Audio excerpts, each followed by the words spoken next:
morning, students. All of welcome to Political Science class. In second BC Political Science, lesson number 9, ಭಾರತದ ವಿದೇಶಾಂಗ ನೀತಿ ಅಥವಾ India's foreign policy. ವಿದ್ಯಾರ್ಥಿಗಳೇ, ತಾವೆಲ್ಲರೂ ಕೂಡ ಈಗಾಗಲೇ ದ್ವಿತೀಯ ಪಿಸಿ ಶೈಕ್ಷಣಿಕ ವರ್ಷವನ್ನು ಆರಂಭಿಸಿ ರಾಜ್ಯಶಾಸ್ತ್ರಕ್ಕೆ ಸಂಬಂಧಿಸಿದ ಹಾಗೆ 8 ಘಟಕಗಳನ್ನು ಕೂಲಂಕುಷವಾಗಿ ಚರ್ಚಿಸಿ ಅಧ್ಯಯನ ಮಾಡಿದ್ದೀರಿ ವಿದ್ಯಾರ್ಥಿಗಳೇ. ಅದೇ ರೀತಿ ಕಳೆದ ತರಗತಿಯಲ್ಲಿ ನಾವು ಅಧ್ಯಾಯ 9 ಭಾರತದ ವಿದೇಶಾಂಗ ನೀತಿ ಎಂಬ ಅಧ್ಯಾಯವನ್ನು ಆರಂಭಿಸಿ ಮೊದಲನೇ ಸಂಗತಿಯಾಗಿರ್ತಕ್ಕಂಥ ಭಾರತ ವಿದೇಶಾಂಗ ನೀತಿಯ ಅರ್ಥ, ಅದರ ವ್ಯಾಖ್ಯೆಗಳು ಹಾಗೂ ಅದರ ಮೂಲಾಧಾರ ಮತ್ತು ಅದರ ಬೆಳವಣಿಗೆಗಳ ಬಗ್ಗೆ ಕೂಲಂಕುಷವಾಗಿ ಚರ್ಚಿಸಿ ಅಧ್ಯಯನ ಮಾಡಿ ಅರ್ಥ ಮಾಡ್ಕೊಂಡಿದ್ವಿ ವಿದ್ಯಾರ್ಥಿಗಳೇ. ತಾವೆಲ್ಲರೂ ಕೂಡ ಈಗ ಲಾಕ್ಡೌನ್ ಆಗಿ ಮನೇಲಿದ್ದೀರಿ. ಹಲವು ಸಂಶಯ ಇದೆ ನಿಮ್ಮಲ್ಲಿ. ನಾವು ಕೊರೋನಾ ಜೊತೆ ಸಂಘರ್ಷವನ್ನು ಎದುರಿಸ್ತಿದ್ದೀವಿ ವಿದ್ಯಾರ್ಥಿಗಳೇ. ಭಯ ಬೇಡ, ಗೊಂದಲ ಬೇಡ, ಆತಂಕ ಬೇಡ. ತಾವೆಲ್ಲಿದ್ದೀರಿ ತಮ್ಗೆಲ್ಲ ಗೊತ್ತಿದೆ. ಮನಸ್ಸಿದ್ದರೆ ಮಾರ್ಗ, where there is a will there is a way ಅಂತ ಹೇಳ್ತಾರೆ ವಿದ್ಯಾರ್ಥಿ. ಯಾಕೆಂತಂದ್ರೆ ನಾವು ಕಳೆದ ವೇದ ಪುರಾಣಗಳು, ರಾಮಾಯಣ, ಮಹಾಭಾರತ ನೋಡಿದಾಗ ಕೇಳಿದ್ವಿ ಅಂತ. ಅಂದಿನ ಕಾಲದಲ್ಲಿ ಯಾವುದೇ ಗುರುಗಳು ತಮ್ಮ ವಿದ್ಯಾರ್ಥಿಗಳಿಗೆ, ಶಿಷ್ಯರಿಗೆ ವಿದ್ಯೆಯನ್ನು ನೀಡಲು ನಿರಾಕರಿಸಿದಾಗ ಆ ಶಿಷ್ಯರು ಏನ್ ಮಾಡ್ತಿದ್ರು, ಅವರ ಪ್ರತಿಮೆಯನ್ನೇ ಇಟ್ಕೊಂಡು ವಿದ್ಯೆಯನ್ನು ಕಲಿತು ಒಂದು ಪಂಡಿತರಾಗಿರ್ತಕ್ಕಂಥದ್ದನ್ನ ಕಾಣ್ತೀವಿ, ಪಾಂಡಿತ್ಯವನ್ನು ಹೊಂದಿರ್ತಕ್ಕಂಥ ಕಾಣ್ತೀವಿ ವಿದ್ಯಾರ್ಥಿಗಳೇ. ತಾವುಗಳು ಕೂಡ ಪ್ರತಿಯೊಂದು ಸಬ್ಜೆಕ್ಟ್ ಅಥವಾ ವಿಷಯವನ್ನ ತಮ್ಮ ಗುರುಗಳನ್ನ ನೆನಪು ಮಾಡಿಕೊಂಡು ತಾವೆಲ್ಲರೂ ಆಸಕ್ತಿಯಿಂದ ಓದಿದ್ದೆ ಆದ್ರೆ ಉತ್ತಮ ಫಲಿತಾಂಶವನ್ನ ಸಾಧಿಸಬಹುದು. ಅದೇ ರೀತಿ ಈ ಕೊರೋನಾದಲ್ಲೂ ಕೂಡ ಉತ್ತಮ ಫಲಿತಾಂಶ ಕಳಲಿಕ್ಕೆ ಕಾರಣ ಆಗುತ್ತೆ ಅಂತ ಹೇಳ್ತೇವೆ ವಿದ್ಯಾರ್ಥಿಗಳೇ. ನಾವು ಇಂದು ತರಗತಿಯನ್ನು ಆರಂಭ ಮಾಡೋಣ ವಿದ್ಯಾರ್ಥಿಗಳೇ. ಇಂದಿನ ಸಂಗತಿ ಭಾರತದ ವಿದೇಶಾಂಗ ನೀತಿಯ ಪ್ರಾಮುಖ್ಯತೆ ಅಥವಾ ಮಹತ್ವ. Today class we go for the second topic of the lesson number 9, India's foreign policy. The topic number 2, the importance of foreign policy or purpose of India's foreign policy. ಈ ಒಂದು ಸಂಗತಿಯನ್ನು ಆರಂಭ ಮಾಡೋದಕ್ಕಿಂತ ಮೊದಲು ಈ ಒಂದು ವಿಡಿಯೋ ಕ್ಲಿಪ್ ನೋಡಿಕೊಂಡು ನಂತರ ತರಗತಿಯನ್ನು ಆರಂಭ ಮಾಡೋಣ.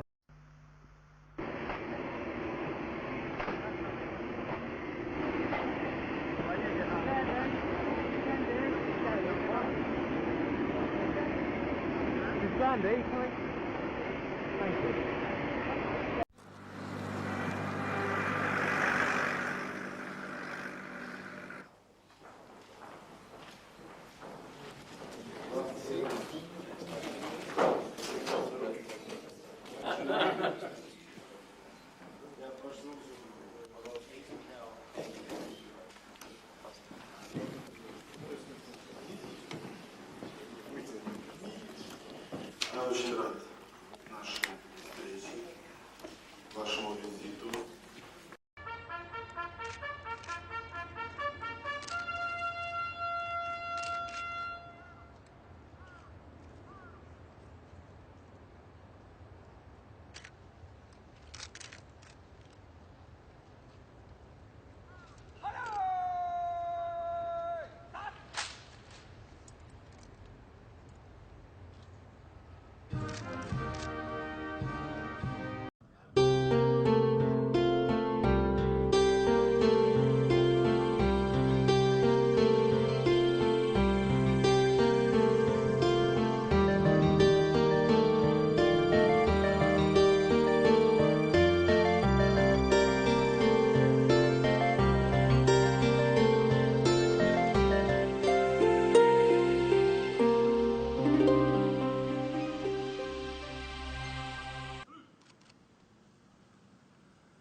India didn't spare any efforts to use commerce as a vital tool of international diplomacy either.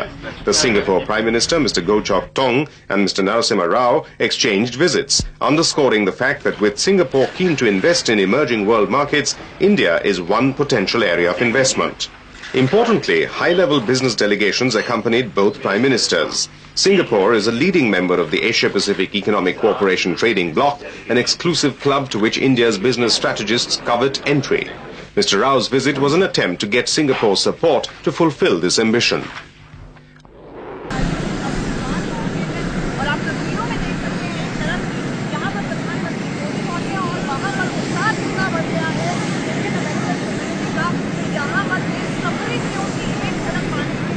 लेकर आज है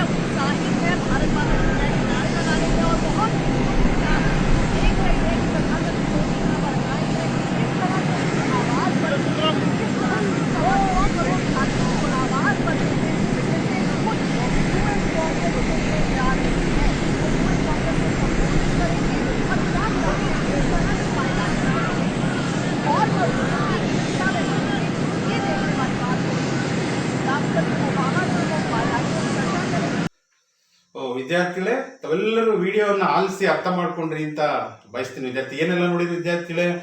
ನಮ್ಮ ಮಾಜಿ ರಾಷ್ಟ್ರಪತಿ ಪ್ರಧಾನಿಗಳು ವಿದೇಶಗಳಿಗೆ ಭೇಟಿ ಕೊಟ್ಟಂತ ಸಂದರ್ಭದಲ್ಲಿ ಅದ್ದೂರಿಯಾಗಿರ್ತಕ್ಕಂಥ ಸ್ವಾಗತವನ್ನ ಎಲ್ಲಾ ದೇಶಗಳು ನೀಡಿರ್ತಕ್ಕಂಥ ಕಾಣುದು. ಎಲ್ಲೋದ್ರೂ ಕೂಡ ಹಾಯ್ ಇಂಡಿಯಾ, ಹಾವ್ ಇಂಡಿಯಾ, ಬಾಯ್ ಬಾಯ್ ಇಂಡಿಯಾ ಅಂತ ಮಾಡ್ತಿರೋದನ್ನ ಕಾಣ್ತಿದ್ವಿ. ಇದೆಲ್ಲ ಏನಪ್ಪಾ ಅಂತಂದ್ರೆ ನಮ್ಮ ಪೂರ್ವಜರು, ನಮ್ಮ ಮಹನೀಯರು ನಮ್ಮ ದೇಶದಲ್ಲಿ ಅನುಸರಿಸ್ತಕ್ಕಂಥ ನುಡಿದಂತೆ ನಡೆ ಯಾವ ರೀತಿ ವಿದೇಶಾಂಗ ನೀತಿಯನ್ನ ಸ್ಪಷ್ಟವಾಗಿರ್ತಕ್ಕಂಥದ್ದು, ಯಾವುದೇ ನಂಬಿಕೆ ದ್ರೋಹ ಮಾಡದೇ ಇರ್ತಕ್ಕಂಥದ್ದು, ಈ ರೀತಿ ನೀತಿಗಳನ್ನ ನಾವು ನಮ್ಮ ಗಡಿಯಿಂದ ಆಚೆಗೆ ಅನುಸರಿಸಲಿಕ್ಕೆ ಕಾರಣ ಆಗಿರ್ತಕ್ಕಂಥ ಒಂದು ಕಾರಣವಾಗಿ ಇವತ್ತು ನಮ್ಮ ದೇಶದ ಯಾವುದೇ ಒಬ್ಬ ಪ್ರಜೆ ವಿದೇಶಗಳಿಗೆ ಹೋಗ್ತಕ್ಕಂಥ ಸಂದರ್ಭದಲ್ಲಿ ವಿಶೇಷವಾದ ಗೌರವ ಆಧಾರಗಳನ್ನು ನೀಡಲಿಕ್ಕೆ ಕಾರಣ ಆಗಿದೆ ಅಂತ ತಿಳ್ಕೊಳ್ತಾ ನಾವು ಈಗ today's class we go for learning about the topic number 2, importance for purpose of India's foreign policy. ಈ ಸಂಗತಿಯನ್ನ ಅರ್ಥ ಮಾಡ್ಕೊಳ್ಳೋ ವಿದ್ಯಾರ್ಥಿಗಳೇ, ಮೊದಲಿಗೆ ಅರ್ಥ ಮಾಡ್ಕೊಳ್ಳೋದಕ್ಕಿಂತ ಮೊದಲು ಇಲ್ಲಿ ನೋಡಿ, ಇಲ್ಲೊಂದು ವಾಕ್ಯವನ್ನ ಗಮನಿಸಿ. ವಿದೇಶಾಂಗ ನೀತಿಯನ್ನು ಹೊಂದಿಲ್ಲದ ರಾಷ್ಟ್ರ ಚುಕ್ಕಾಣಿ ಇಲ್ಲದ ಅಡಗಿನಂತೆ ಅಂತೇಳಿ ತಾವು ಈ ವಾಕ್ಯವನ್ನ ಮೊದಲು ಆರಂಭ ಮಾಡಬೇಕು ವಿದ್ಯಾರ್ಥಿಗಳೇ. ಏನಪ್ಪಾ ಅಂತಂದ್ರೆ ನಮ್ಗೆಲ್ಲ ಗೊತ್ತಿದೆ ಅಂತಂದ್ರೆ ವಿದೇಶಾಂಗ ನೀತಿಯು ಕೂಡ ಒಂದು ಹಡಗಿನ ಚುಕ್ಕಾಣಿ ಇದ್ದಾಗೆ. ನಮ್ಮ ದೇಶ ಮುನ್ನಡಿಬೇಕು ಅಂತಂದ್ರೆ ಸ್ಪಷ್ಟ ಗುರಿ ಮತ್ತು ಉದ್ದೇಶಗಳನ್ನ ಇಟ್ಕೊಂಡು ನಮ್ಮ ಗಡಿಯಿಂದ ಆಚೆಗೆ ಇರ್ಬೋದು ಅಥವಾ ಆಂತರಿಕವಾಗಿ ಆಡಳಿತ ನಡೆಸ್ತಕ್ಕಂಥ ನೀತಿಗಳನ್ನು ಹೊಂದಿರತಕ್ಕಂಥದ್ದು ಬಹಳ ಮುಖ್ಯ ಆಗುತ್ತೆ. ಎಲ್ಲಾ ದೇಶಗಳಲ್ಲೂ ಕೂಡ ಒಂದಲ್ಲ ಒಂದು ರೀತಿಯ ವಿದೇಶಾಂಗ ನೀತಿಯನ್ನ ಇರಲೇಬೇಕಾಗುತ್ತೆ. ಇಲ್ದಿದ್ರೆ ಏನಾಗುತ್ತೆ ಅಂತಂದ್ರೆ ದ ಸ್ಟೇನಿಂಗ್ ವಿದೌಟ್ ಶಿಪ್ ಅಥವಾ ಚುಕ್ಕಾಣಿ ಇಲ್ಲದ ಹಡಗಿನಂತೆ ನಾವಿಲ್ಲಿ ಅರ್ಥ ಮಾಡ್ಕೊಬೇಕು. ಅದೇ ರೀತಿ ಇನ್ನೊಬ್ಬ ಪ್ರಖ್ಯಾತ ರಾಜಕೀಯ ಚಿಂತಕ KW ಡೂಸೇಜ್ ಅವರು ಏನ್ ಹೇಳಿದ್ದಾರೆ ಅಂತಂದ್ರೆ ಮುಂದಿನ ದಿನಗಳಲ್ಲಿ ನಾಗರಿಕತೆ ಏನಾದರೂ ನಾಶವಾಗಲು ಅದಕ್ಕೆ ಕಾರಣ ಕ್ಷಾಮ ವಿಪತ್ತುಗಳಿಂದಲ್ಲ, ಅದು ಕೆಟ್ಟ ವಿದೇಶಾಂಗ ನೀತಿಯಿಂದ ಅಂತ ಹೇಳಿದರೆ ವಿದ್ಯಾರ್ಥಿಗಳೇ. ಅಂತಂದ್ರೆ ಮುಂದೆ ಪ್ರಪಂಚ ಯಾವುದೇ ಯುದ್ಧಗಳಾಗ್ಬೋದು, ಅದು ಬೇರೆ ಸಂಘರ್ಷ ಆಗ್ಬೋದು, ಜನಾಂಗ ಹಿಂಸೆ ಆಗ್ಬೋದು, ಇವುಗಳಿಂದ ಮಾನವ ಕುಲ ನಾಶ ಆಗ್ಬೋದು. ಇವನ ಸಂಪೂರ್ಣವಾಗಿ ಯಾವುದೇ ಕ್ಷಾಮ ಅಥವಾ ಒಂದು ವಿಪತ್ತುಗಳಿಂದ ಅಲ್ಲ ಅಂತೇಳಿ KW ಡೂಸೇಜ್ ಅವರು ಹೇಳಿರೋದನ್ನ ಕಾಣ್ಬೋದು ವಿದ್ಯಾರ್ಥಿಗಳೇ. ಹಾಗೆಯೇ ನಾವು ಇಲ್ಲಿ ವಿದೇಶಾಂಗ ನೀತಿಯನ್ನ ಅರ್ಥ ಮಾಡ್ಕೊಬೇಕು ಅಂತಂದ್ರೆ ಇದೊಂದು ಸೆಂಟೆನ್ಸ್ ಅನ್ನು ನಾವು ಓದಿ ತಿಳ್ಕೊಳ್ಳೋದು ಮಾಡೋದು ಮುಖ್ಯ ಆಗುತ್ತೆ ವಿದ್ಯಾರ್ಥಿಗಳೇ. ಏನಪ್ಪಾ ಅಂತಂದ್ರೆ policy is considered as a plan of action and which is essential for the development of A nation. It covers domestic and foreign policy. ನಮಗೆಲ್ಲ ಗೊತ್ತಿದೆ ಅಂತಂದ್ರೆ ಯಾವುದೇ ಒಂದು ದೇಶ ಪ್ರಪಂಚದಲ್ಲಿ ಒಂದು ಭವಿಷ್ಯದಲ್ಲಿ ಚೌಕಟ್ಟನ್ನು ಹಾಕೊಂಡು ಒಂದು ಆಡಳಿತ ನೀತಿಯನ್ನ ಅನುಸರಿಸಿಕೊಂಡು ಹೋದಾಗ ಮಾತ್ರ ಅಲ್ಲಿ ರಾಷ್ಟ್ರದ ಅಭಿವೃದ್ಧಿ ಆಗಲಿಕ್ಕೆ ಸಾಧ್ಯ. ಅದೇ ರೀತಿ ಇದು ಕೇವಲ ಒಂದು ರಾಷ್ಟ್ರದ ಗಡಿಯಿಂದ ಆಚೆಗೆ ಅಲ್ಲ ಅಥವಾ ಬಾಹ್ಯ ನೀತಿ ಅಲ್ಲ, ಆಂತರಿಕವಾಗಿ ಆಡಳಿತವನ್ನು ಒಳಗೊಂಡಿರ್ತಕ್ಕಂಥ ನೀತಿಯನ್ನ ನಿರ್ದಿಷ್ಟ ಗುರಿಯನ್ನು ಇಟ್ಕೊಂಡು ಒಂದು ಕಾರ್ಯ ಯೋಜನೆಯನ್ನು ಮಾಡಿದಾಗ ಮಾತ್ರ ನಮ್ಮ ಒಂದು ರಾಷ್ಟ್ರ ಅಭಿವೃದ್ಧಿ ಆಗಲಿಕ್ಕೆ ಸಾಧ್ಯ ಆಗುತ್ತೆ ಅಂತ ಇಲ್ಲಿ ಅರ್ಥ ಮಾಡ್ಕೊಬೇಕಾಗುತ್ತೆ ವಿದ್ಯಾರ್ಥಿಗಳೇ.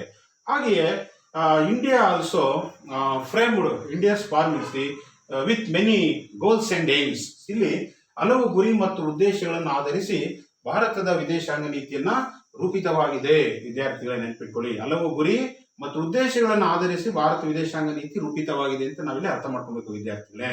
ಅದೇ ರೀತಿ ಭಾರತದ ವಿದೇಶಾಂಗ ನೀತಿ ಜಗತ್ತಿನ ಇತರೆ ರಾಷ್ಟ್ರಗಳ ಮಾದರಿಯಾಗಿದೆ ಅಂತ ನಾವಿಲ್ಲಿ ಅರ್ಥ ಮಾಡ್ಕೊಬೇಕಾಗುತ್ತೆ ವಿದ್ಯಾರ್ಥಿಗಳೇ. ಸೊ ಯಾವ ರೀತಿ ಭಾರತ ಕೇವಲ ನಾವು ಸ್ವಾರ್ಥತೆಯಿಂದ ಕೇವಲ ನಮ್ಮ ದೇಶ ಒಂದು ಭವಿಷ್ಯ, ಭಾರತ ದೇಶದ ಭವಿಷ್ಯವನ್ನ ಇಟ್ಕೊಂಡು ವಿದೇಶಾಂಗ ನೀತಿಯನ್ನು ರೂಪಿತವಾಗಿರ್ತಕ್ಕಂಥದ್ದಲ್ಲ.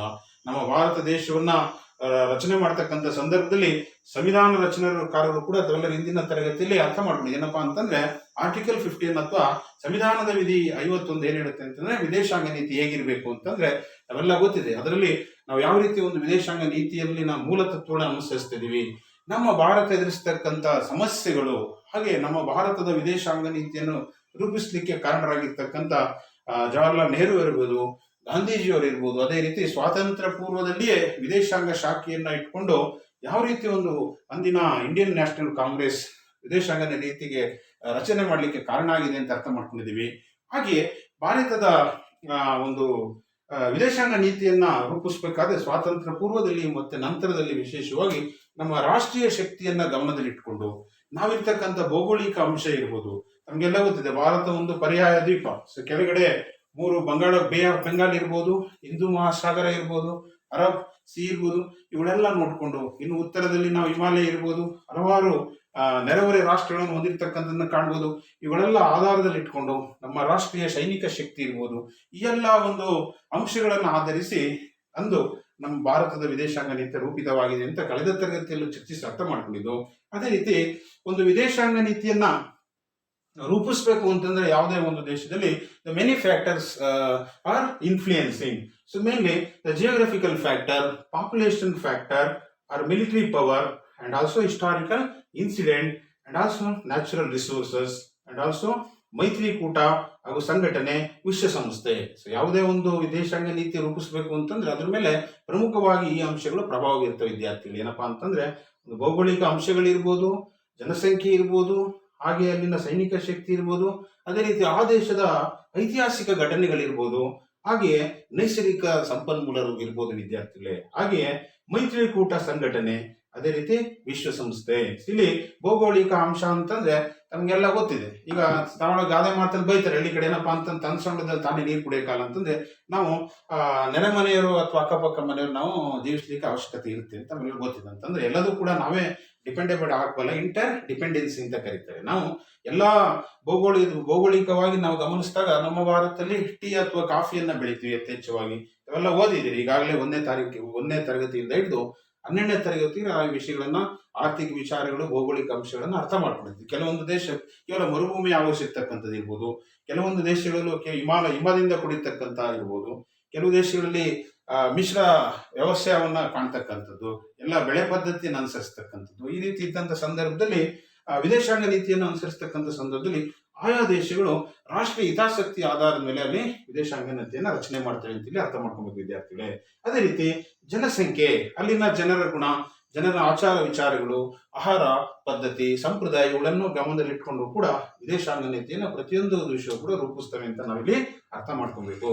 ಅದೇ ರೀತಿ ಇವತ್ತು ಒಂದು ಸೈನಿಕ ಶಕ್ತಿ, ಇವತ್ತು ತಮ್ಗೆಲ್ಲ ಗೊತ್ತಿದೆ, ಇವತ್ತು ಯಾವುದೇ ಒಂದು ದೇಶ ನಾವು ಹೇಳ್ತೀವಿ ಅಹಿಂಸೆ ಅಥವಾ ಶಾಂತಿ ಅಂತ ಹೇಳ್ತೀವಿ, ಅದ್ಯಾಗೂ ಕೂಡ ಎಲ್ಲರೂ ಕೂಡ ಸೈನಿಕ ಬಲವನ್ನು ಇಟ್ಕೊಂಡೆ ಮಾತ್ರ ತಮ್ಮ ಅಸ್ತಿತ್ವವನ್ನ ಉಳಿಸ್ಕೊಬಹುದು ಅನ್ನೋ ಭಾವನೆಯಿಂದ ಎಲ್ಲವೂ ಕೂಡ gradually increase their military power and armament. ಇವೆಲ್ಲ ಮುಂದಿನ ತರಗತಿಯಲ್ಲಿ ಅರ್ಥ ಮಾಡ್ಕೊಂಡೆ ವಿದ್ಯಾರ್ಥಿಗಳು. ಅದೇ ರೀತಿ ಐತಿಹಾಸಿಕ ಘಟನೆಗಳು ತಮ್ಗೆಲ್ಲ ಗೊತ್ತಿದೆ, history is lesson for future. So ನಾವು ಇತಿಹಾಸವನ್ನ ಕಡೆಗಣಿಸ್ಲಿಕ್ಕೆ ಆಗಲ್ಲ. ಇತಿಹಾಸವನ್ನು ಮರೆತವರು ಇತಿಹಾಸವನ್ನ ಸೃಷ್ಟಿಸಲಾರರು ಅಂತ ಡಾಕ್ಟರ್ BR ಅಂಬೇಡ್ಕರ್ ಅವರು ಹೇಳಿದ್ದಾರೆ. ಏನಪ್ಪಾ ಅಂತಂದ್ರೆ ನಾವು ಯಾವುದೇ ಒಂದು ಇನ್ನೊಂದು ದೇಶದ ಜೊತೆ ಸಂಬಂಧ ಮಾಡ್ತೀವಿ, ಅದು ಏನೆಲ್ಲ ಒಂದು ವ್ಯಾಪಾರ ವಹಿವಾಟು ನಡೆಸ್ತಕ್ಕಂಥ ಸಂದರ್ಭದಲ್ಲಿ ನಾವು ಐತಿಹಾಸಿಕ ಘಟನೆಗಳನ್ನು ಕೂಡ ನೋಡ್ಕೊಂಡು ಮುಂದಿನ ಹೆಜ್ಜೆಯನ್ನ ಗಡಿಯಿಂದ ಆಚೆಗೆ ಯಾವುದೇ ದೇಶದ ಜೊತೆ ವ್ಯವಹಾರ ಮಾಡ್ಬೇಕೆ ಒಂದು ಕ್ರಮವನ್ನ ತೆಗೆದುಕೊಳ್ಬೇಕಾಗಿರ್ತಕ್ಕಂಥ ಸಂಗತಿ ನಾವಿಲ್ಲಿ ಅರ್ಥ ಮಾಡ್ಕೊಂಡಿದ್ದೀವಿ ವಿದ್ಯಾರ್ಥಿಗಳೇ.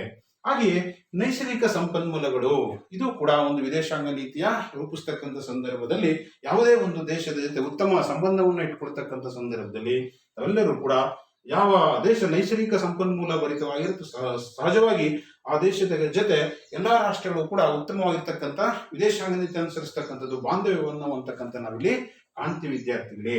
ಹಾಗೆಯೇ ಮೈತ್ರಿಕೂಟ ಮತ್ತು ಸಂಘಟನೆ, ವಿದೇಶಾಂಗ ನೀತಿಯನ್ನು ಕೂಡ ರೂಪಿಸ್ತಕ್ಕಂಥ ಸಂದರ್ಭದಲ್ಲಿ ವಿದೇಶಾಂಗ ನೀತಿ ಅಂತಂದ್ರೆ it is not a foreign policy is not stable in manner, it also continuous process. ಇದು ನಿರಂತರವಾಗಿ ಚಲನೆ ಆಗ್ತಕ್ಕಂಥದ್ದು, ಬದಲನೆ ಆಗ್ತಕ್ಕಂಥದ್ದು, ಆಲ್ಟರ್ ಆಗ್ತಕ್ಕಂಥದ್ದು ನಾವು ಗಮನಿಸಬಹುದು. ಯಾಕೆಂತಂದ್ರೆ ಇತ್ತೀಚೆಗೆ ನಾವು ಭಾರತ ನೋಡ್ತೀವಿ, ನಾವು ಇಡೀ ಜಗತ್ತಲ್ಲಿ ಎಲ್ಲಾ ರಾಷ್ಟ್ರಗಳ ಜೊತೆ ಉತ್ತಮ ಸಂಬಂಧವನ್ನು ಬೆಳೆಸ್ತಕ್ಕಂಥದನ್ನ ಕಾಣ್ತೀವಿ. ಹಲವಾರು ಮೈತ್ರಿ, ವಿಶೇಷವಾಗಿ ಭಾರತವು ಕೂಡ ಬ್ರಿಕ್ಸ್ ಸಂಘಟನೆ ಇರ್ಬೋದು, ಬಿಮ್ಸ್ಟೆಕ್ ಸಂಘಟನೆ ಇರ್ಬೋದು, ಸಾರ್ಕ್ ಒಂದು ಸಂಘಟನೆ ಇರ್ಬೋದು, ಈ ರೀತಿ ಮೈತ್ರಿಕೂಟಗಳಲ್ಲಿ ಭಾರತವು ಕೂಡ ತನ್ನ ಹಿತಾಸಕ್ತಿಗಳನ್ನ ಮತ್ತು ಜಗತ್ತಿನಲ್ಲಿ ಶಾಂತಿಯನ್ನ ಕಾಪಾಡ್ಕೊಬೇಕು, ನೆರೆಹೊರೆ ರಾಷ್ಟ್ರಗಳಲ್ಲೂ ಶಾಂತಿಯನ್ನ ಸ್ಥಾಪಿಸಬೇಕು ಅನ್ನೋ ದೃಷ್ಟಿಯಲ್ಲಿ ಮೈತ್ರಿಕೂಟವನ್ನ ಮಾಡಿಕೊಂಡು ದೊಡ್ಡಣ್ಣನ ಪಾತ್ರ ನಿರ್ವಹಿಸತಕ್ಕಂಥದನ್ನ ಕಾಣ್ತೀವಿ. ಅದೇ ರೀತಿ ವಿವಿಧ ಸಂಘಟನೆಗಳಲ್ಲಿ ಸದಸ್ಯತ್ವವನ್ನು ಪಡೆದು ತನ್ನ ಕಾರ್ಯವನ್ನು ಮಾಡ್ತಕ್ಕಂಥ ನಾವಿಲ್ಲಿ ಗಮನಿಸಬಹುದು. ಅದೇ ರೀತಿ ವಿಶ್ವಸಂಸ್ಥೆಯನ್ನು ಕೂಡ ಎಲ್ಲ ಗೊತ್ತಿದೆ. ಇವತ್ತು ಯಾವುದೇ ಒಂದು ಜಗತ್ತಿನಲ್ಲಿ ಸ್ವತಂತ್ರ ರಾಷ್ಟ್ರ ಎಲ್ಲವೂ ಕೂಡ ಬಹುತೇಕ they are the members of United Nation Organization. ಯಾವುದೇ ಒಂದು ರಾಷ್ಟ್ರ ಇದೊಂದು ದೇಶದ ಜೊತೆ ಯಾವುದೇ ಒಂದು ಮಿಲಿಟರಿ ಕ್ರಮ ಇರ್ಬೋದು ಅಥವಾ ವಾಣಿಜ್ಯ ಪಾಲಿಸಿ ಇರ್ಬೋದು, ಯಾವುದೇ ಒಪ್ಪಂದ ಆಗಬೇಕು ಅಂತಂದ್ರೆ ವಿಶ್ವಸಂಸ್ಥೆ ಅಡಿಯಲ್ಲಿ ಮತ್ತು ವಿಶ್ವಸಂಸ್ಥೆ ಸದಾ ಕಣ್ಗಾವಲಿಟ್ಟಿರುತ್ತೆ ಅಂತ ನಾವಿಲ್ಲಿ ಭಾವಿಸ್ಬೇಕು, ಅರ್ಥ ಮಾಡ್ಕೊಬೇಕು. ಈ ಎಲ್ಲ ಅಂಶಗಳ ಆಧಾರದ ಮೇಲೆ ನಾವುಗಳು ಭಾರತದ ಒಂದು ವಿದೇಶಾಂಗ ನೀತಿ ರೂಪಿಸಲಿಕ್ಕೆ ಕೂಡ ಕಾರಣ ಆಗಿದೆ ಅಂತ ನಾವೆಲ್ಲ ವಿದ್ಯಾರ್ಥಿಗಳೇ ಜ್ಞಾನದ ದೃಷ್ಟಿಯಿಂದ ಅರ್ಥ ಮಾಡ್ಕೊಬೇಕಾಗುತ್ತೆ ವಿದ್ಯಾರ್ಥಿಗಳೇ. ಹಾಗಾಗಿ ಇದು ಭಾರತದ ವಿದೇಶಾಂಗ ನೀತಿ ಜಗತ್ತಿನ ಇತರ ರಾಷ್ಟ್ರಗಳಿಗೆ ಮಾದರಿಯಾಗಿದೆ. ಇವತ್ತೇನಪ್ಪಾ ಅಂತಂದ್ರೆ ನಮ್ಗೆಲ್ಲ ಗೊತ್ತಿದೆ, ಭಾರತ ದೇಶ ಸ್ವತಂತ್ರ ಪೂರ್ವದಲ್ಲಿಯೇ ಮುಂದಿನ ಭಾರತ ಹೇಗಿರ್ಬೇಕು ಅಂದ್ರೆ ತಾನೂ ಚೆನ್ನಾಗಿರ್ಬೇಕು, let live and others also let live. ನಾವು ಕೂಡ ಚೆನ್ನಾಗಿರ್ಬೇಕು, ಜಿಯೋ ಅವ್ರ ಜೀನರು. ಈ ಒಂದು ಕಾನ್ಸೆಪ್ಟ್ ಅಲ್ಲಿ ಭಾರತ ವಸುದೈವ ಕುಟುಂಬ ಅಥವಾ ಸರ್ವೋ ಜನ ಸುಖಿನೋ ಭವಂತು ಎಂಬ ಭಾವನೆಯಿಂದ ಎಲ್ಲರೂ ಕೂಡ ಜಗತ್ತು ಚೆನ್ನಾಗಿರ್ಬೇಕು ಅನ್ನೋ ದೃಷ್ಟಿಯಲ್ಲಿ ಇವತ್ತು ಭಾರತ ಅಲಿಪ್ತ ನೀತಿಯನ್ನ ಅನುಸರಿಸತಕ್ಕಂಥದ್ದು. ಇಂದಿನ ಕಳೆದ ತರಗತಿ ನಾವು ಚರ್ಚೆ ಮಾಡಿ ಅರ್ಥ ಮಾಡ್ಕೊಂತಿದ್ದು, ವಿಶೇಷವಾಗಿ 8ನೇ ಘಟಕದಲ್ಲೂ ಕೂಡ ಈ ಸಂಗತಿಗಳು ಬರ್ತವೆ. ಈ ಕೊರೋನಾ ಇರೋದ್ರಿಂದ ನಾವು 8ನೇ ಚಾಪ್ಟರ್ನ ಅಧ್ಯಯನ ಮಾಡ್ಲಿಕ್ಕೆ ಆಗಿಲ್ಲ. ಆದ್ರೆ ಎಲ್ಲರೂ ಕೂಡ ಮುಂದಿನ ಪದವಿ ಹಂತಗಳಿಗೆ ಹೋದಾಗ, PG ಹಂತಗಳಲ್ಲಿ ಹೋದಾಗ ಇದು ವಿಸ್ತಾರವಾಗಿರ್ತಕ್ಕಂಥ ಒಂದು ಸಂಗತಿಯಾಗಿ ಅಲ್ಲಿ ಕೂಡ ಬಹಳಷ್ಟು ವಿಷಯಗಳನ್ನ ಅರ್ಥ ಮಾಡ್ಕೊಂತೀರ ವಿದ್ಯಾರ್ಥಿಗಳೇ. ಇಲ್ಲಿ ವಿಶೇಷವಾಗಿ ನಾವು ಭಾರತ ಜಗತ್ತಿನ ಇತರ ರಾಷ್ಟ್ರಗಳಿಗೆ ಮಾದರಿಯಾಗಿದೆ. ಯಾಕೆ ಮಾದರಿಯಾಗಿದೆ ಅನ್ನೋದನ್ನ ನಾವೆಲ್ಲರೂ ಕೂಡ ಈಗ ಪರೀಕ್ಷಾ ದೃಷ್ಟಿಯಿಂದ ವಿದ್ಯಾರ್ಥಿಗಳು, ಇದು 5 ಅಂಕಗಳಿಗೆ ಬರ್ತಕ್ಕಂಥದ್ದು ಬಹಳ ಪ್ರಮುಖವಾಗಿರುತ್ತೆ. ಪರೀಕ್ಷೆಯಲ್ಲಿ ಕೇಳ್ತಕ್ಕಂಥ ಸಂದರ್ಭದಲ್ಲಿ what are the importance of India's foreign policy ಅಂತ ಸಂದರ್ಭದಲ್ಲಿ ಎಲ್ಲ ಗೊತ್ತಿದೆ. ಇಂದಿನ 2ನೇ ಸಂಗತಿ ಯಾವ್ದಪ್ಪ? ಭಾರತದ ವಿದೇಶಾಂಗ ನೀತಿಯ ಪ್ರಾಮುಖ್ಯತೆ ಅಥವಾ ಮಹತ್ವ. ಅಂದ್ರೆ ಇಲ್ಲಿ ಕೇವಲ ಭಾರತದ ಪ್ರಾಮುಖ್ಯತೆ ಅಥವಾ ಭಾರತಕ್ಕೆ ವಿದೇಶಾಂಗ ನೀತಿ ಏಕೆ ಪ್ರಾಮುಖ್ಯತೆ ಅನ್ನೋದಲ್ಲ, ಭಾರತದ ವಿದೇಶಾಂಗ ನೀತಿ ಜಗತ್ತಿಗೂ ಕೂಡ ಅಷ್ಟೇ ಪ್ರಾಮುಖ್ಯತೆಯನ್ನು ಹೊಂದಿದೆ ಅಂತ ಅರ್ಥ ಮಾಡ್ಕೊಂಡು ಪರೀಕ್ಷೆಯಲ್ಲಿ ಬರೀತಕ್ಕಂಥದ್ದು ಆಗ್ಬೇಕು ವಿದ್ಯಾರ್ಥಿಗಳೇ. ಮೊದಲಿಗೆ ಬಾಹ್ಯ ಪರಮಾಧಿಕಾರ, ಎಕ್ಸ್ಟರ್ನಲ್ ಸಾವಿರೆಂಟಿ. ತಮಗೆಲ್ಲ ಗೊತ್ತಿದೆ, ಪ್ರಥಮ PUC ಅಧ್ಯಯನ ಮಾಡ್ತಕ್ಕಂಥ ಸಂದರ್ಭದಲ್ಲಿ, ಅದೇ ರೀತಿ ಈ ವರ್ಷನೂ ಕೂಡ ನಾವು ದ್ವಿತೀಯ PUC ಮೊದಲನೇ ಚಾಪ್ಟರ್ ಇಂದ ಹಿಡಿದು ಸುಮಾರು ಹಲವು ಒಂದು ಅಧ್ಯಾಯಗಳಲ್ಲಿ ಪರಮಾಧಿಕಾರ ಎಂಬ ಒಂದು ಪದವನ್ನ ಬಳಸಿದ್ವಿ. ಏನಪ್ಪಾ ಅಂತಂದ್ರೆ ಯಾವುದೇ ಒಂದು ರಾಷ್ಟ್ರ ಅದು ಸ್ವತಂತ್ರ ರಾಷ್ಟ್ರ ಆಗಿರ್ಬೇಕು, ಅದು ಪರಮಾಧಿಕಾರ ಇರಲೇಬೇಕು. It's 2 types of ಸಾವರೆಂಟಿ. One is internal ಸಾವರೆಂಟಿ and another one is external ಸಾವರೆಂಟಿ. ಹಾಗೆಯೇ ಭಾರತವು ಕೂಡ 15 ಆಗಸ್ಟ್ 1947 ಸ್ವಾತಂತ್ರ್ಯ ಪಡೆದ ನಂತರ ಬಾಹ್ಯ ಪರಮಾಧಿಕಾರವನ್ನು ಹೊಂದಿದ್ದು ಸ್ವತಂತ್ರವಾದ ವಿದೇಶಾಂಗ ನೀತಿ ಅನುಸರಿಸಲಿಕ್ಕೆ ಕಾರಣವಾಗಿದೆ. ತಮಗೆಲ್ಲ ಗೊತ್ತಿರುವ ಹಾಗೆ ವಿದ್ಯಾರ್ಥಿಗಳೇ, ಯಾವುದೇ ಒಂದು ದೇಶಕ್ಕೆ ಬಾಹ್ಯ ಪರಮಾಧಿಕಾರ ಇರಲ್ಲ ಅಂತಂದ್ರೆ ಅದು ಸ್ವತಂತ್ರ ರಾಷ್ಟ್ರ ಅಂತಲೇ ಅಂದ್ಕೊಳ್ಳಿಕ್ಕೆ ಸಾಧ್ಯ ಇಲ್ಲ. ಅದೇ ರೀತಿ ಆ ವಿದೇಶಾಂಗ ನೀತಿಗೆ ಮಹತ್ವನೂ ಇರಲ್ಲ.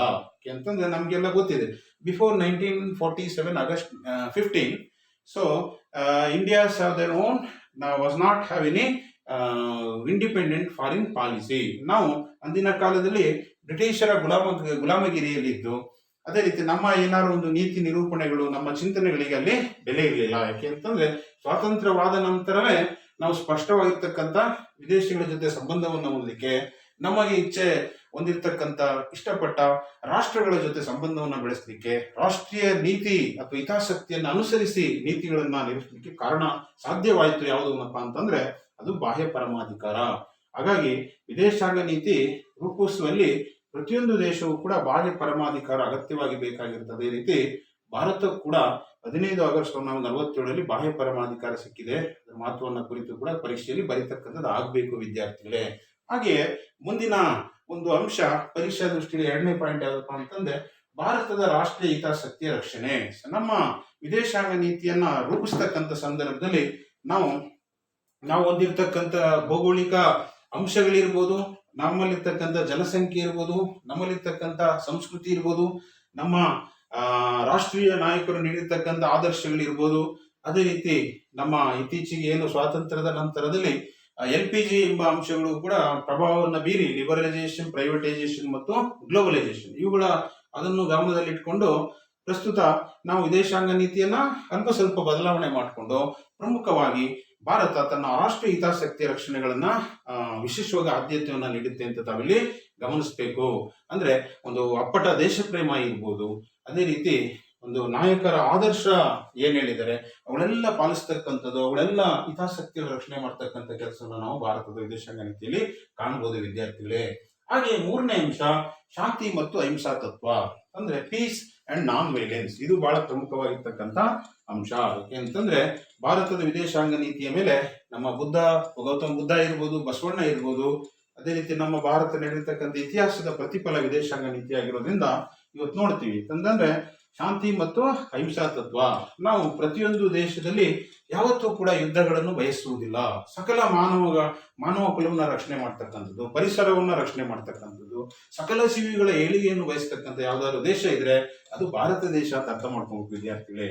ಹಾಗಾಗಿ ಇಲ್ಲಿ ಶಾಂತಿ ಮತ್ತು ಅಹಿಂಸಾ ತತ್ವ ಗಾಂಧೀಜಿಯವರು ಹೇಳಿರ್ತಕ್ಕಂಥ ನುಡಿಗಳನ್ನ ನಾವು ಸಂವಿಧಾನದಲ್ಲೂ ಕೂಡ ಅವರ ಚಿಂತನೆಗಳು ಅಳವಡಿಸಿರ್ತಕ್ಕಂಥ ನಾವಿಲ್ಲಿ ಕಾಣಬಹುದು ವಿದ್ಯಾರ್ಥಿಗಳು. ಯಾಕೆ ಅಂತಂದ್ರೆ peace and non violence very important.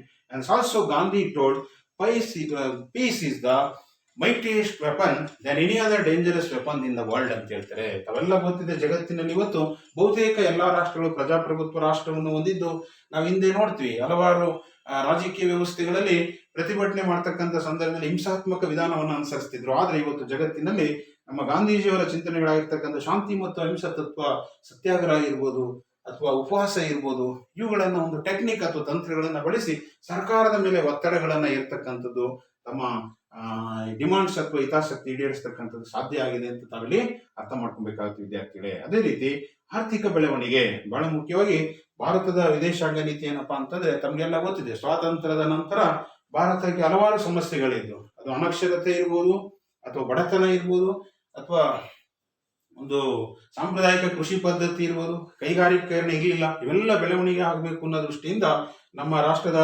ವಿದೇಶಾಂಗ ನೀತಿಯಲ್ಲಿ ಸಿನ್ಸ್ 1947 ಆಗಸ್ಟ್ 15 ಸೊ ಏನಾಗಿದೆ, ಒಂದು ಬದಲಾವಣೆಯನ್ನ ಮಾಡಿಕೊಂಡು ನಮ್ಮ ಭಾರತದ ಆರ್ಥಿಕವಾಗಿರ್ತಕ್ಕಂಥ ವಿಶೇಷದ ಭಾರತ ಆಸಕ್ತಿ ಯಾವುದಪ್ಪ ಅಂತಂದ್ರೆ ಆರ್ಥಿಕ ಬೆಳವಣಿಗೆ. ನಾವು ಇವತ್ತು ಹಲವಾರು ಮೈತ್ರಿಕೂಟಗಳಲ್ಲಿ ಭಾರತ ಒಂದು ಸದಸ್ಯತ್ವವನ್ನು ಹೊಂದಿದೆ. ಮುಖ್ಯ ಉದ್ದೇಶ ಏನಪ್ಪಾ ಅಂತಂದ್ರೆ ಆರ್ಥಿಕ ವಾಣಿಜ್ಯ ಅಥವಾ ಕೈಗಾರಿಕಾ ದೃಷ್ಟಿಯಿಂದ ಒಂದು ಬೆಳವಣಿಗೆಯನ್ನ ಕಾಣಬೇಕು.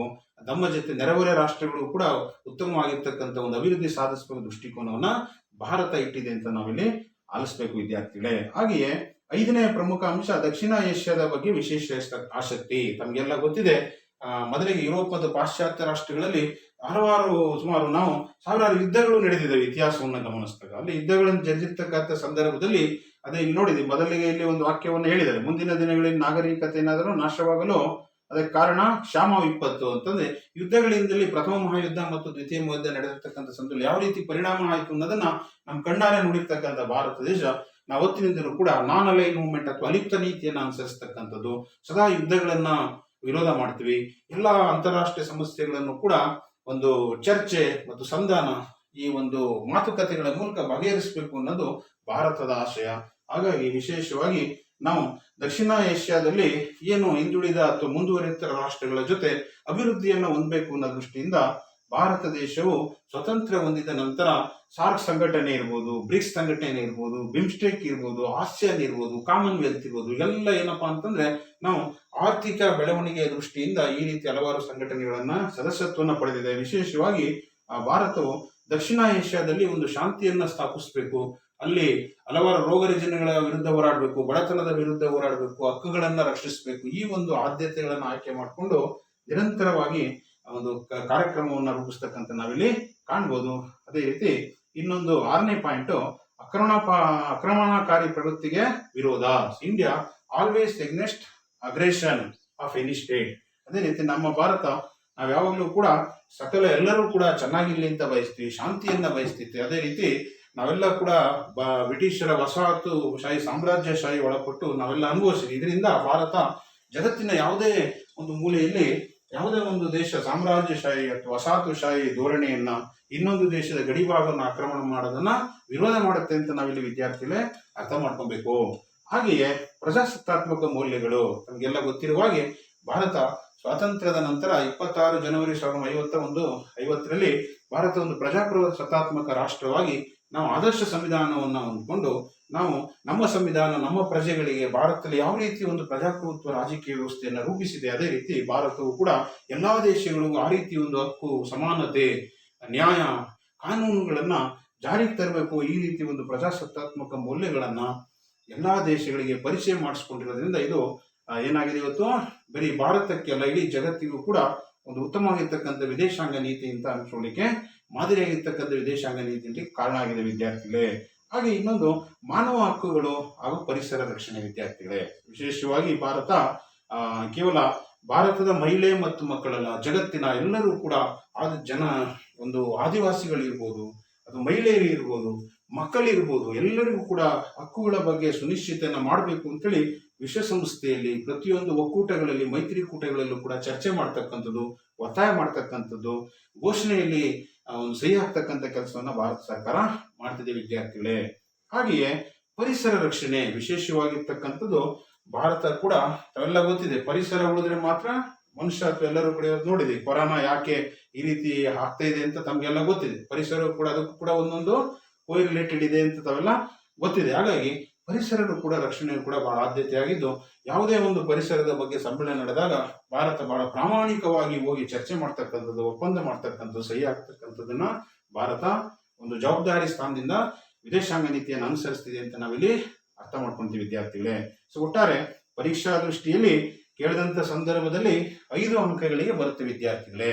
ಅಂದ್ರೆ ಭಾರತದ ವಿದೇಶಾಂಗ ನೀತಿಯ ಪ್ರಾಮುಖ್ಯತೆ ಮತ್ತು ಮಹತ್ವವನ್ನು ಕುರಿತು ವಿವರಿಸಿ ಅಂತ ಕೇಳಿದಂತ ಸಂದರ್ಭದಲ್ಲಿ ಎಲ್ಲರೂ ಕೂಡ ಈ ರೀತಿ 5 ಪಾಯಿಂಟ್ಸ್ ಅನ್ನ ಬರೆದು ವಿಶ್ಲೇಷಣೆ ಮಾಡ್ತಕ್ಕಂಥದ್ದು ಅವಶ್ಯಕವಾಗಿದೆ. ಮೊದಲಿಗೆ ಹಲವು ಗುರಿ ಮತ್ತು ಉದ್ದೇಶಗಳನ್ನು ಆಧರಿಸಿ ಭಾರತ ವಿದೇಶಾಂಗ ನೀತಿ ರೂಪಿತವಾಗಿದೆ ಅಂತ ಬರೆದ್ಬಿಟ್ಟು ಇದು ಜಗತ್ತಿನ ಇತರ ರಾಷ್ಟ್ರಗಳಿಗೆ ಮಾದರಿಯಾಗಿರ್ತಕ್ಕಂಥ ವಿದೇಶಾಂಗ ನೀತಿಯಾಗಿದೆ.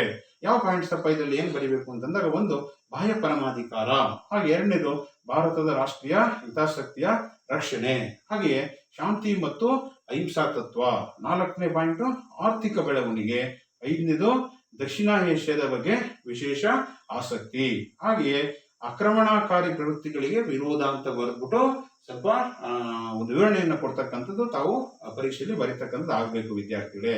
ಹಾಗೆಯೇ ಭಾರತ ಪ್ರಜಾಸತ್ತಾತ್ಮಕ ಮೌಲ್ಯಗಳಿಗೆ ಗೌರವಿಸಿ ಸಂವಿಧಾನದಲ್ಲಿ ಅಳವಡಿಸಿ ಅದನ್ನ ಚಾಚು ತಪ್ಪದೆ ಒಂದು ಅನುಸರಿಸ್ತಕ್ಕಂಥದ್ದು ನಾವಿಲ್ಲಿ ಕಾಣ್ಬೋದು. ಹಾಗಾಗಿ ಇದು ಒಂದು ಮಾದರಿಯಾಗಿರ್ತಕ್ಕಂಥ ವಿದೇಶಾಂಗ ನೀತಿ ಅಂತ ನಾವಿಲ್ಲಿ ಅರ್ಥ ಮಾಡ್ಕೊಬೇಕು ವಿದ್ಯಾರ್ಥಿಗಳೇ. ಹಾಗೆಯೇ ಮಾನವ ಹಕ್ಕುಗಳು ಮತ್ತು ಪರಿಸರ ರಕ್ಷಣೆಗೆ ವಿಶೇಷವಾಗಿರ್ತಕ್ಕಂಥ ಆದ್ಯತೆ ನೀಡ್ತಿರ್ತಕ್ಕಂಥ ನಾವಿಲ್ಲಿ ಕಾಣ್ಬೋದು. ಇದನ್ನೆಲ್ಲ ತಾವು ಬರೆದಿದ್ದೆ ಆದ್ರೆ 5ಕ್ಕೆ 5 ಅಂಕಗಳನ್ನ ನಾವು ಪರೀಕ್ಷೆಯಲ್ಲಿ ಗಳಿಸ್ಬೋದು ವಿದ್ಯಾರ್ಥಿಗಳೇ. ಹಾಗಾಗಿ ವಿದ್ಯಾರ್ಥಿಗಳೇ, ನಾವು ಈ ಒಂದು ತರಗತಿಯಲ್ಲಿ ಆರಂಭ ಮಾಡ್ತಾ 2ನೇ ಸಂಗತಿಯಲ್ಲಿ ಬರ್ತಕ್ಕಂಥ ಭಾರತದ ವಿದೇಶಾಂಗ ನೀತಿಯ ಪ್ರಾಮುಖ್ಯತೆ ಮತ್ತು ಮಹತ್ವ ಅಂತಂದ್ರೆ ಎಲ್ಲರೂ ಕೂಲಂಕುಷವಾಗಿ ಇಲ್ಲಿ ಅಧ್ಯಯನ ಮಾಡಿ ಅರ್ಥ ಮಾಡ್ಕೊಂಡಿದ್ವಿ ವಿದ್ಯಾರ್ಥಿಗಳೇ. ಅಂತಂದ್ರೆ ನಮ್ಮ ಕೇವಲ ಭಾರತದ ಗಡಿ ಒಳಗೆ ಆಡಳಿತ ನೀತಿ ನಮ್ಮ ರಾಜಕೀಯ ವ್ಯವಸ್ಥೆ ಅಲ್ಲ, ಇಡೀ ಅಂತಾರಾಷ್ಟ್ರೀಯ ರಾಜಕೀಯ ವ್ಯವಸ್ಥೆಯನ್ನ ಒಂದು ಪರಿಗಣಿಸಿ, ಅದೇ ತಮ್ಗೆಲ್ಲ ಗೊತ್ತಿದೆ ಇವತ್ತೇನಪ್ಪಾ ಅಂತಂದ್ರೆ ನಾವು ಅಕ್ಕಪಕ್ಕ ಜೊತೆ ಚೆನ್ನಾಗಿರ್ಬೇಕು ಅಂತಂದ್ರೆ ಅಲ್ಲಿ ವಾತಾವರಣ ಕೂಡ ಚೆನ್ನಾಗಿರ್ಬೇಕು ಅಂತಂದ್ರೆ ನಮ್ಗೆ ಒಂದೊಂದು ವಾಕ್ಯವನ್ನು ಗಮನಿಸ್ಬೇಕು. ಏನಪ್ಪಾ ಅಂತಂದ್ರೆ the place is not good, man is only responsible for it makes paradise or devil ಅಂತಂದ್ರೆ ಯಾವುದೇ ಒಂದು ದೇಶ ಅಥವಾ ಒಂದು ರಾಜ್ಯ ಕೆಟ್ಟದಾಗಿರೋದಿಲ್ಲ, ಅಲ್ಲಿ ಆಡಳಿತ ನಡೆಸ್ತಕ್ಕಂಥ ಒಂದು ವ್ಯವಸ್ಥೆ ಮತ್ತು ಅಲ್ಲಿನ ಜನರು ಆ ದೇಶವನ್ನು ಸ್ವರ್ಗ ಅಥವಾ ನರಕ ಮಾಡ್ತಕ್ಕಂಥ ಒಂದು ಕೆಲಸ ಅವರಲ್ಲಿ ಸಾಧ್ಯ ಇದೆ. ಹಾಗಾಗಿ ಒಂದು ಸ್ಪಷ್ಟವಾಗಿರ್ತಕ್ಕಂಥ ವಿದೇಶಾಂಗ ನೀತಿಯನ್ನ ಅನುಸರಿಸ್ತಕ್ಕಂಥದ್ದು ಬಹಳ ಮುಖ್ಯ ವಿದ್ಯಾರ್ಥಿಗಳೇ. ಹಾಗಾಗಿ ಇಂದಿನ ತರಗತಿಯಲ್ಲಿ ಹಲವಾರು ಸಂದೇಶಗಳನ್ನ ಮತ್ತು ಯಾವ್ಯಾವ ಅಂಶಗಳು ಪ್ರಭಾವ ಬೀರ್ತವೆಯನ್ನು ಕೂಡ ಅರ್ಥ ಮಾಡ್ಕೊಂಡಿದ್ವಿ. ಪರೀಕ್ಷಾ ದೃಷ್ಟಿಯಲ್ಲಿ ಈ ಒಂದು 8 ಒಂದು ಅಂಶಗಳನ್ನ ಬರೆದಿದ್ರೆ ಅದು 5 ಅಂಕಗಳನ್ನ ಸುಲಭವಾಗಿ ತೆಗೆದುಕೊಳ್ಬಹುದು ವಿದ್ಯಾರ್ಥಿಗಳೇ. So today class student we got the knowledge about what is the importance or purpose of India's foreign policy.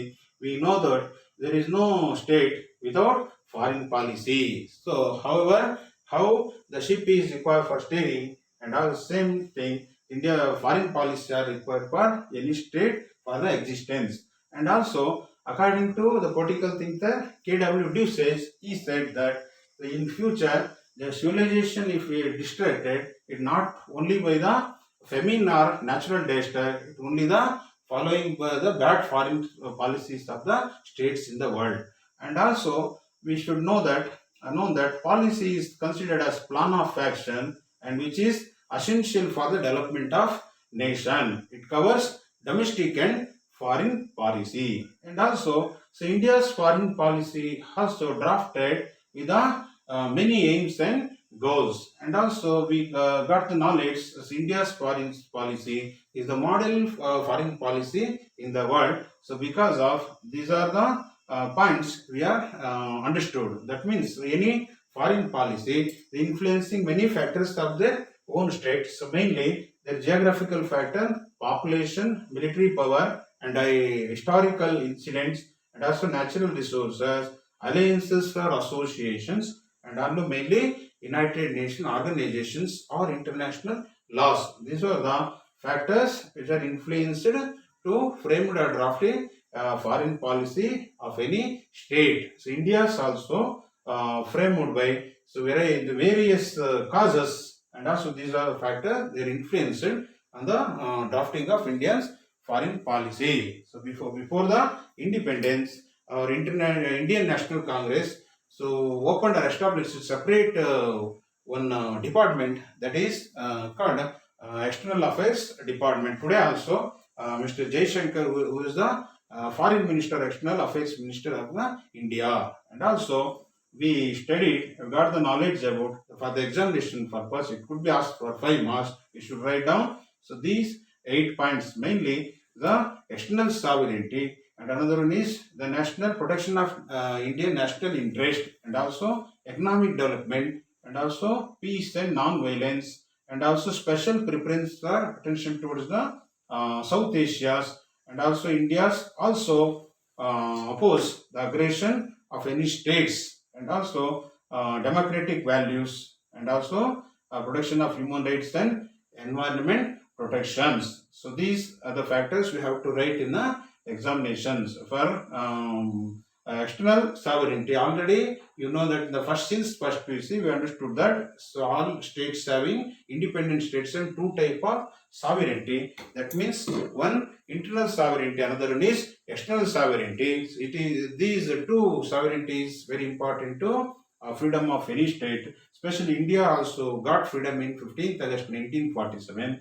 Ultimately, it is a sovereign state having 2 types of sovereignty that is very essential to following the foreign policy. So next one is India's always, if framing the foreign policy, it gives preference to the national protection of national interest, the economic concept or any other ideologies followed since from the ancient beginning. And also another one is India's foreign policy always give preference to the economic development. Today's what they were especially globalization, privatization, and globalization, liberalization, and privatization. And also India has a special interest towards the South Asian regions, and also India has tried to make the Indian Ocean as very peaceful zone, and also war-free zone of the neighbor countries. And also the next one is 6th point is India is always against the aggression, and also against the anti-colonialism, anti-imperialism or anti-racism. Bharat ಯಾವುದೇ ಒಂದು ಜಗತ್ತಿನಲ್ಲಿ ಸಾಮ್ರಾಜ್ಯಶಾಹಿ ವಿಸ್ತರಣೆ ಇರ್ಬೋದು, ವಸಾಹತುಶಾಹಿ ಇರ್ಬೋದು, ಜನಾಂಗೀಯ ಘರ್ಷಣೆ ಈ ರೀತಿ ವಿರೋಧ ಮಾಡ್ತಕ್ಕಂಥ ನಾವಿಲ್ಲಿ ಅರ್ಥ ಮಾಡ್ಕೊಂಡು ವಿದ್ಯಾರ್ಥಿಗಳೇ.